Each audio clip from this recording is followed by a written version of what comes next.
ఒక్కసారి కొమ్మూరి గోల్డ్ కి కాల్ చేయండి. తాకట్లో ఉన్న మీ బంగారాన్ని విడిపించి మార్కెట్ ప్రైస్ కి వాళ్ళు కొనుక్కుని మిగతా డబ్బులు మీకు ఇచ్చేస్తారు. కల్వకుంట్ల కవిత మద్దతుదారులు తెలంగాణ మున్సిపల్ ఎన్నికల్లో సత్తా చాటారు. గద్వాల జిల్లా వడ్డేపల్లి మున్సిపాలిటీని సొంతం చేసుకున్నారు కవిత మద్దతుదారులు. All India Forward Bloc party నుంచి పోటీ చేసి విజయం సాధించారు. ఇక్కడ మొత్తం వడ్డేపల్లిలో 10 వార్డులు ఉండగా 8 వార్డుల్లో కవిత మద్దతుదారులు గెలుపొందారు. దీంతో ఈ మున్సిపాలిటీని దక్కించుకున్నట్లయింది కవిత పార్టీ. సో మాజీ ఎమ్మెల్సీ తెలంగాణ జాగృతి అధ్యక్షురాలు కల్వకుంట్ల కవిత తెలంగాణ రాజకీయాల్లో బోణి కొట్టారు. సో మున్సిపల్ ఎన్నికల్లో ఆమె మద్దతుదారులు సత్తా చాటారని చెప్పుకోవాలి. భారీ విజయం సాధించడమే కాకుండా ఏకంగా ఒక మున్సిపాలిటీని కైవసం చేసుకున్నారు కవిత మద్దతుదారులు.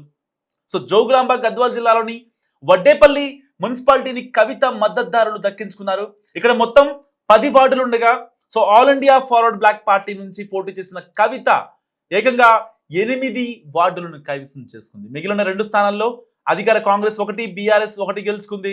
సో బీఆర్ఎస్ నుంచి బయటకు వచ్చిన కవిత జాగృతి తరపున కార్యక్రమాలు చేస్తున్నారు. స్టిల్ ఇప్పటికి కొనసాగుతున్నాయి. సో త్వరలోనే సొంత పార్టీ పెట్టనున్నట్లు కూడా ప్రకటించారు. అయితే ఈ లోపు తెలంగాణ మున్సిపల్ ఎన్నికల నోటిఫికేషన్ కూడా రావడంతో ఆమె ఆల్ ఇండియా ఫార్వర్డ్ బ్లాక్ తో చేతులు కలిపింది. తమ మద్దతుదారులను సింహం గుర్తుపై స్వతంత్ర పంధాలో బరిలోకి దిగేలా ఆ పార్టీ అధ్యక్షుడితో డీల్ చేసుకుంది కవిత. ఈ నేపథ్యంలో తాజాగా వడ్డేపల్లి మున్సిపాలిటీని కవిత మద్దతుదారులు కైవసం చేసుకున్నారు. సో క్షేత్రస్థాయిలో కవితకు ఉన్న ప్రజాదరణ అండ్ తెలంగాణ జాగృతి ద్వారా గతంలో చేసిన సేవా కార్యక్రమాలు తమ విజయానికి కలిసి వచ్చాయని కూడా గెలిచిన అభ్యర్థులు చెప్తున్నారు. సో ఈ విజయం కవిత రాజకీయ భవిష్యత్తుకు నిజంగా బాటలు వేస్తున్నట్లయింది. ఫలితాలు వెలువడగానే వడ్డేపల్లిలో కవిత మద్దతుదారులు బాణాసంచాలు కాలుస్తూ మిఠాయిలు పంచుకుంటూ సంబరాలు చేసుకున్నారు. రాష్ట్ర వ్యాప్తంగా కాంగ్రెస్, బీఆర్ఎస్, బీజేపీ అభ్యర్థులు హోరాహోరీగా తలపడగా వడ్డేపల్లిలో మాత్రం ఏకపక్షంగా కవిత మద్దతుదారులు విజయం సాధించారు. సో దీనిపై మరింత సమాచారం మా ప్రతినిధి చార్మి అందిస్తారు. చార్మి, చెప్పండి, కవితకి ఒక రకంగా బూస్ట్ ఇచ్చినట్టేనా ఆ వడ్డేపల్లి ప్రజల త్రూగా రాష్ట్ర రాజకీయాల్లో ఆవిడ ఇంకొంచెం యాక్టివ్ అవ్వాలని చెప్పి?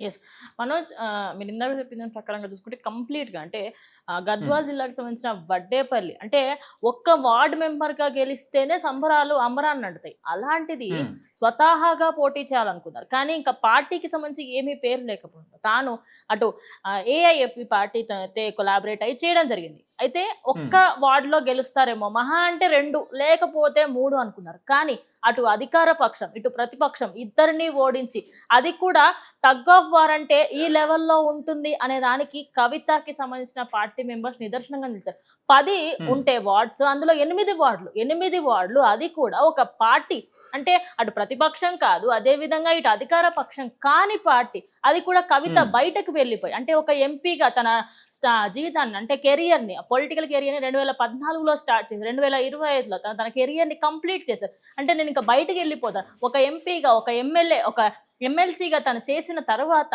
కంప్లీట్గా తన సొంత ఫ్యామిలీ తనని కాదనుకొని బయటకు పంపించడం. ఆ తర్వాత లిక్కర్ స్కామ్లు, అరే ఒక పార్టీని స్టార్ట్ చేయాలి, నా అంతటి నేను ప్రజల్లోకి వెళ్ళాలి అని అనుకుంది. అప్పుడే సడన్ గా లిక్కర్ స్కామ్, ఇన్ని అప్స్ అండ్ డౌన్స్ తన లైఫ్ లో చూసింది. ఇన్ని అప్స్ అండ్ డౌన్స్ చూసి ఈ మున్సిపల్ ఎన్నికలలో ఒక రాయి వేద్దాం, సరే కొంత గొప్ప బూస్ట్ వస్తుంది అనుకుంది. కానీ ఒక పార్టీ లేదు, ఏ పార్టీతో వెళ్ళాలి? ఆల్ ఇండియా ఫార్వర్డ్ బ్లాక్ సంబంధించిన ఆ పార్టీతోని వాళ్ళు కంబైన్ అయ్యి అంటే కొలాబై చేయడం జరిగింది. అంటే ఆ పార్టీ గుర్తు చూసుకుంటే మనోజ్, సింహం గుర్తు. ఇప్పుడు అక్కడ వాళ్ళ పార్టీకి సంబంధించి కవిత గెలవడంతో ఒక సింహం గుర్తుతోని మా సింహం గెలిచింది అనేది అక్కడ ఉన్న వాళ్ళందరూ కూడా అంబరాలు అంటున్నాయనే చెప్పాలి. అంత హ్యాపీగా సెలబ్రేట్ చేసుకుంటున్నారు. ఈ విజయం తనకి ముందడుగు వేస్తుంది. ఎందుకంటే ఏదో నామకే వస్తేనే ఇలా ఉంది అంటే జస్ట్ ఇమాజిన్, తన సొంత పార్టీ స్టార్ట్ చేసి ఆ సొంత పార్టీలో మెంబర్స్ ని యాడ్ చేసుకొని నెక్స్ట్ రాబోయే ఏ ఎన్నికలైనా జిహెచ్ఎంసీ కానీ కార్పొరేట్ కానీ ఫ్యూచర్ లో 2029 తాజాగా అందుతున్న సమాచారం ప్రకారం నాట్ ఓన్లీ వడ్డేపల్లి, ఇంకా చాలా చోట్ల కొన్ని వార్డుల్ని ఈ యొక్క ఏఐఎఫ్బి కవితకు సంబంధించిన పార్టీ కైవసం చేసుకుంది. సో అంటే దాదాపుగా అన్ని జిల్లాల్లో ఒక్కొక్క వార్డు అనుకోవచ్చు, స్ప్లిట్ చేసుకుంటే అన్ని జిల్లాల్లో ఒక్కొక్క వార్డుని కైవసం చేసుకుంది ఒక రకంగా చెప్పాలంటే. సో దీన్ని ఎలా చూడొచ్చు అంటారు? నిజంగా కవిత నెక్స్ట్ కార్పొరేషన్ ఎలక్షన్స్ లో, హైదరాబాద్ జిహెచ్ఎంసీ ఎలక్షన్స్ లో యాక్టివ్ అవ్వడానికి ఇది ఒక హింట్ అనుకోవచ్చా? ఒక విధంగా అలానే అనుకోవచ్చు మనోజ్. ఎందుకంటే ఏదైతే తను పోటీ చేసిన ప్లేసెస్ ఏవేవైతే ఉన్నాయో, అంటే తను నిజామాబాద్కి చేసిన సేవలు జనాలు గుర్తుపెట్టుకున్నారు. నిజామాబాద్లో పోటీ చేయలేకపోయినప్పటికీ కూడా ఎక్కడైతే గద్వాల్లో పోటీ చేసి అక్కడ ఆ ఏరియాలో గెలవగలిగారు, అంటే గెలవడమే కాకుండా అవతల పార్టీస్కి సత్తా చాటారు. అంటే నేను ఒక పార్టీలో ఉంటే నా ఇలా ఉంటుంది నా లెవెల్ అని చూపెట్టుకో. నెక్స్ట్ రాబోయే జిహెచ్ఎంసీ కానీ దేనికైనా కూడా పోటీ ఇస్తుంది ఖచ్చితంగా. అంటే తగ్ ఆఫ్ వార్ ఇప్పుడు ఎగ్జాక్ట్ గా ఇవ్వకపోయినా ఇంకొక పార్టీ రాబోతుంది. ఆ పార్టీ ఏఎఫ్ఏ పార్టీలోనే ఉండి దాంతో పాటే కంటిన్యూ అవుతారా, లేకపోతే తానంత తాను ఒక సొంత పార్టీని పెట్టి బయటకు వస్తారా అనేది ఇంకా దాని మీద ఒక క్లారిటీ రావాల్సి ఉంది. కానీ తాను మాత్రం ఈ విజయం అనేది చిన్న విజయం ఒక్క డౌట్ వస్తుంది సార్ మీ చాలా మందికి. అంటే మనకి ఇప్పుడు నిజామాబాద్ లో ఆవిడ ఎప్పటి నుంచో తన రాజకీయ ప్రస్థానాన్ని అక్కడ నుంచి స్టార్ట్ చేశారు. ఈవెన్ అప్పట్లో అక్కడ పసుపు బోర్డు ఏర్పాటు చేయాలని కూడా ఈ యొక్క బీజేపీ నేతలకు ఆవిడ సవాల్ విస్తారు. అండ్ దానికి సంబంధించి ఆవిడ ఓడిపోయారు కూడా. చేస్తానని చెప్పి కార్పొరేషన్ ఓపెన్ చేయలేదు, సో ఆ బోర్డు ఓపెన్ చేయలేదు. అండ్ దాని తర్వాత ఆవిడ ఎమ్మెల్సీగా లిక్కర్ స్కామ్ మీరు చెప్పినట్టుగా తర్వాత పార్టీ నుంచి బయటికి రావడం, ఇన్ని కాన్సిక్వెన్స్ లో ఆవిడకి ఈ యొక్క గద్వాల జోగులాంబలోనే అంత ఒక కార్పొరేషన్ ని చేజెక్కించుకునేంత ఇది ఆ ప్రేమ అభిమానాలు ప్రజల్లో ఉన్నప్పుడు మరి నిజామాబాద్ కి అంత సేవ చేస్తుంది కదా ఆవిడ. మరి అక్కడ ఎందుకు అసలు కనీసం కొంచెం కూడా ఇంపాక్ట్ చూపించలేకపోయింది? ఓన్లీ బీజేపీ మాత్రమే చూపించింది అక్కడ నిజామాబాద్ లో. నిజామాబాద్ లో ముందు నుంచి అయినా కూడా అరవింద్ అంటే ఆయన ధర్మపురి అరవింద్ ఆయన ఒక లెజెండరీగా వెళ్తూ ఉన్నాడు అనమాట. ఆయన ఒక స్వాగ్ లో వెళ్తాడు. ఆయన అక్కడ ప్రజలకు కూడా ఆయన మైండ్ సెట్ అయిపోయింది అక్కడ. ఇప్పుడు కరీంనగర్ కానీ నిజామాబాద్ లో కానీ పక్కా ఇంకా మాకు బీజేపీ కావాలి అనే ఒక ఎజెండాతో వెళ్తారు. అంతెందుకు ఇప్పుడు ఓటేసేటప్పుడు ఇంకొక పార్టీ గుర్తు కూడా చూడరు. మాకు ఇదేమంటారు కమలం పువ్వు కనిపించినా కొట్టేద్దాం ఇంకా అన్నట్టుగానే ఉంటారు.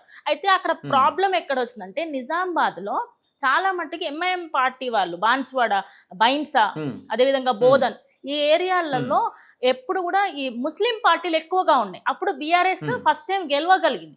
గెలిచినప్పుడు పసుపు బోర్డు తీసుకురాలేకపోయారు. అదే విధంగా నిజామాబాద్ లో ఐ గెస్ వినాయక్ నగర్ ఏరియాలో అదొకటి హైవే కడుతున్నారు. హైవే కట్టడం స్టార్ట్ చేసి 2-3 సంవత్సరాలు అయింది, ఇప్పటికీ కంప్లీట్ అవుతుంది.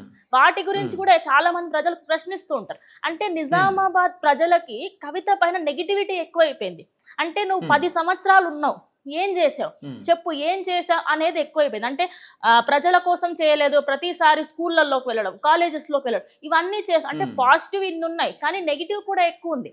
తాను నిజామాబాద్కి చేసిన దాంట్లో మంచి పనులు కూడా ఉన్నాయి. తను చేయాల్సినంత వరకు మంచి చేసింది. కానీ జనాలలో ఏంటంటే బీజేపీ చేసింది ఎక్కువగా కనిపించింది. ఇక కార్పొరేషన్ అది మున్సిపాలిటీ పరిధి కిందకి రాదు, అక్కడ మున్సిపాలిటీ లేవు. ఇక కార్పొరేషన్లో పోటీ చేసి గెలిచేంత సత్తా నాకు ఉందో లేదో, సరే ఒక ట్రయల్ మున్సిపాలిటీలో చేద్దాం. సో ఎక్కడ చేద్దాం? So Gadwal correct. ఆ ఏరియాలో ప్రజలకి బీఆర్ఎస్ మీద అదే విధంగా తన మీద ఒక మంచి పాజిటివ్ ఒపీనియన్ ఉంది. ఆ పాజిటివ్ ఒపీనియన్ తీసుకెళ్దాం.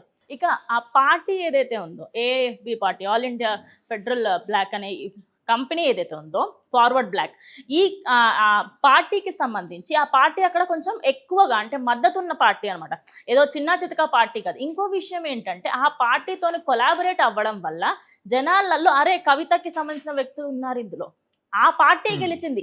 కానీ గెలిచిన వ్యక్తులు ఎవరైతున్నారో వాళ్ళు కవిత కింద ఉన్న మనుషులు. కాబట్టి ఇప్పుడు కవిత కింద ఒక మున్సిపాలిటీ ఉంది అనేది ప్రజెంట్ ఒక కంప్లీట్ మున్సిపాలిటీ, ఒక వార్డ్ మెంబర్గా గెలవలేదు, ఒక మున్సిపాలిటీకి తాను ఇప్పుడు చైర్మన్గా కూడా ఉండొచ్చు. నెక్స్ట్ ఇప్పుడు చైర్మన్స్ డిసైడ్ చేస్తారు. మున్సిపాలిటీ చైర్మన్గా తనను కూడా తీసుకునే అవకాశం కూడా ఉంటుంది. సో అందుకోసం అని చెప్పేసి ఈ విజయాన్ని అంటే నార్మల్గా వార్డ్ మెంబర్గా గెలిచారు ఇండిపెండెంట్గా, అది ఇదనే డిఫరెంట్. కానీ ఒక మున్సిపాలిటీలో అది కూడా కల్వకుంట్ల చంద్రశేఖరరావు కూతురుగా కాదు, కల్వకుంట్ల కవితగానే బయటకు వచ్చి తనంతట తాను తన అంటే సొంతంగా ఒక పార్టీతోని కొలాబరేట్ అయ్యి గెలవడం అనేది చిన్న విషయం అసలుకే కాదు. సొంత ఇమేజ్ తో, అదేదో వేరే వాళ్ళు ఇప్పుడు కల్వకుంట్ల చంద్రశేఖర్ కేసీఆర్ కూతురు నేను అని చెప్పి ప్రజల్లోకి వెళ్ళిన ప్రతిసారి నేను మీ కవితని అన్నట్టుగానే వెళ్ళారు. కానీ కల్వకుంట్ల చంద్రశేఖరరావు కూతురుని లేకపోతే కేటీఆర్ వాళ్ళ చెల్లెల్ని అన్నట్టుగా వెళ్ళలేదు. అందువల్ల ప్రజలలో అరే దీన్ని ఏదో చేస్తుంది, గద్వాల్కి సంబంధించిన వాళ్ళకి ఏదో ఒకటి పక్కా చేస్తుంది. వడ్డేపల్లి ప్రజలు నమ్మారు. నమ్మినందుకు ఖచ్చితంగా ఈ మున్సిపల్ తర్వాత తాను వాళ్ళకి ఇంకా మంచి చేస్తే నెక్స్ట్ రాబోయే ఎన్నికలు ఏవేవైతే ఉంటాయి, అది జిహెచ్ఎంసీ కానీ ఫ్యూచర్లో ఎమ్మెల్యేస్ కానీ దేనికైనా కూడా అంటే ఒక ఎంపీగా చేసిన ఆవిడకి ఎలా మాట్లాడాలి, ఎక్కడ ఎంత మాట్లాడాలి, ప్రజలకు ఏం చెప్తే ఓటేస్తారు అనేది అన్ని క్యాలిక్యులేషన్ చేసుకునే గద్వాల్కి సంబంధించిన ఆ వడ్డేపల్లి అనే ప్లేస్ని చూస్ చేసుకుంటే క్లియర్గా అర్థమవుతుంది మనకు. Thank you chairman. సో ఇది కవిత ప్రభంజనం. నిజంగా వడ్డేపల్లిలో కవిత పార్టీకి సంబంధించిన 10 మంది వార్డు సభ్యులు అక్కడ ఎలక్షన్స్లో వాళ్ళు విజయం సాధించడం జరిగింది. దానికి సంబంధించి అక్కడ ఆనందోత్సాహాలు, ఇంకా కేకులు కట్ చేయడం ఇలాంటివి చేస్తున్నారు. అండ్ ఎవరైతే అభ్యర్థులు ఉన్నారో ఆ అభ్యర్థులు కూడా హైదరాబాద్కి వచ్చి కవిత నివాసానికి వాళ్ళు చేరుకున్న పరిస్థితి. వాళ్ళని శాలువా కప్పి అభినందించారు కవిత. సో ఏది అనమాట అంటే ఇక్కడ ఒక వార్డా, ఒక మున్సిపాలిటీయా, ఒక చైర్మన్ అన్నది కాదు ఇక్కడ. అంటే కట్ చేస్తే ఎక్కడి నుంచి ఒకప్పుడు నామినేట్ పోస్ట్ తీసుకున్నారు, నామినేట్ ఎమ్మెల్సీ పోస్ట్ తీసుకున్నారని చెప్పి ఆవిడని వెక్కిరించిన కాంగ్రెస్ నేతలు కావచ్చు, బీజేపీ నేతలు కావచ్చు, అలాంటి వాళ్ళు. సో అలాంటి వాళ్ళకి నేనున్న నా ఇమేజ్ ఇది, నా క్యాడర్ ఇది, నేను అనుకుంటే ఇది జరుగుతుంది అని ఒక మహిళగా ఇక్కడ పార్టీలకు అతీతంగా మనం మాట్లాడుకునే ప్రయత్నం చేద్దాం. మనం టీవీ బీజేపీకి సపోర్ట్ కాదు, కాంగ్రెస్ సపోర్ట్ కాదు, కవితకి సపోర్ట్ కాదు, ఎవరికి సపోర్ట్ కాదు. అంటే ఒక మహిళగా ఆవిడని అక్కడ చూసే ప్రయత్నం చేద్దాం. దానికోసం నేను మీకు చెప్తున్నా, ఎట్టి పరిస్థితుల్లో ఒక మహిళ తలుచుకుంటే ఏవైనా చేయగలదు. అంటే కేవలం అన్ని డబ్బులతోనే ముడిపడవు. ఒక నాన్న, ఒక అన్న, ఒక బావ, ఒక తమ్ముడు, వాళ్ళకున్న ఫేమ్తోనే ఏమీ అవిపోవు అని అనడానికి నిజంగా కల్వకుంట్ల కవిత ఒక పర్ఫెక్ట్ ఎగ్జాంపుల్ అని చెప్పొచ్చు. నేనున్నానని నిలబడింది, కార్యకర్తలకు భరోసా ఇచ్చింది, వాళ్ళకి ఆర్థికంగా అండగా ఉంది. నేనున్నాననే భరోసాతో ఇవాళ నిజంగా వడ్డేపల్లి మున్సిపల్ కార్పొరేషన్ని విజయం చేకూరగలిగింది. సో ఆ విజయం ఆబ్వియస్లీ నిజంగా కవితదే, దాంట్లో ఎలాంటి డౌట్ లేదు. సో కవిత విజయం గురించి మీరేమనుకుంటారు మస్తు కామెంట్ చేయండి. చూస్తున్నాండి మనం టీవీ.